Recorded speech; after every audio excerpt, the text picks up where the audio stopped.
And that was a lot, and I want to be able to do this and just shoot straight into the camera and just talk to you guys. I've put myself in a lot of situations where I've needed to apologize for my past actions, and I've never done this correctly, and I've never done this respectfully, and my last video is a testament to that. I don't want to defend that video. I don't want to delete that video. I just want to be clear. What this video isn't going to be is it's not going to be me discrediting Trisha, Kat, and I wish I was more aware at the time, and I'm so sorry I missed that. I didn't know what was going on in that room, and I should have been. I should have been there, and I should have been making sure that everybody involved was taken care of and wasn't uncomfortable. I don't want to use buzzwords to try to justify this or explain this, but all I can say is people felt like they had to be silent for the sake of my video, and that's not right, and it's fucked up, and I'm sorry. I also want to acknowledge the women that spoke out against Dom in 2018. I'm talking about Allie, and then I'm talking about other girls that address their problems privately or publicly.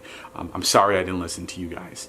I am sorry that I took Dom's word for what happened in those certain situations, and I didn't believe you.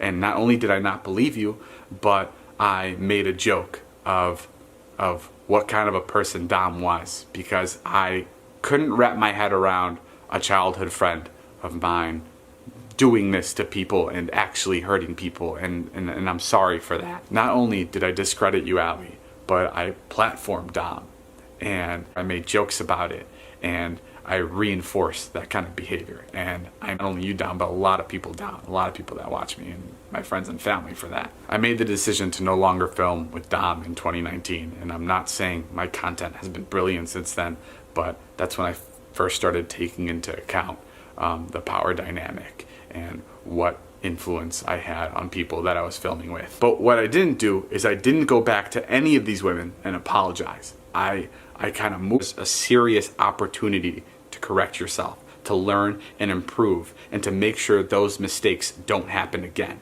And that's why it is so important to hold yourself accountable. And I think with this situation, there's a lot I can look at and there's a lot I can learn from, but there's a lot of mistakes that I made, and I'm sorry for that. I'm sorry for everybody I've let down. I'm sorry to my family, and I'm sorry to my friends that I've embarrassed, and that this won't happen again. I'm gonna take a short break from all the social media stuff because I realize there's a serious lack of infrastructure when I make any kind of content, and I want to be able to have a place of checks and balances. I want to have HR, like their emotions or what they're doing or how they're acting is compromised. It doesn't feel right to go back to posting like I have been, and it also doesn't feel right to go dark because I love what I do. But I think it is important to show that change is possible and that I'm learning, and maybe even forgiveness is possible.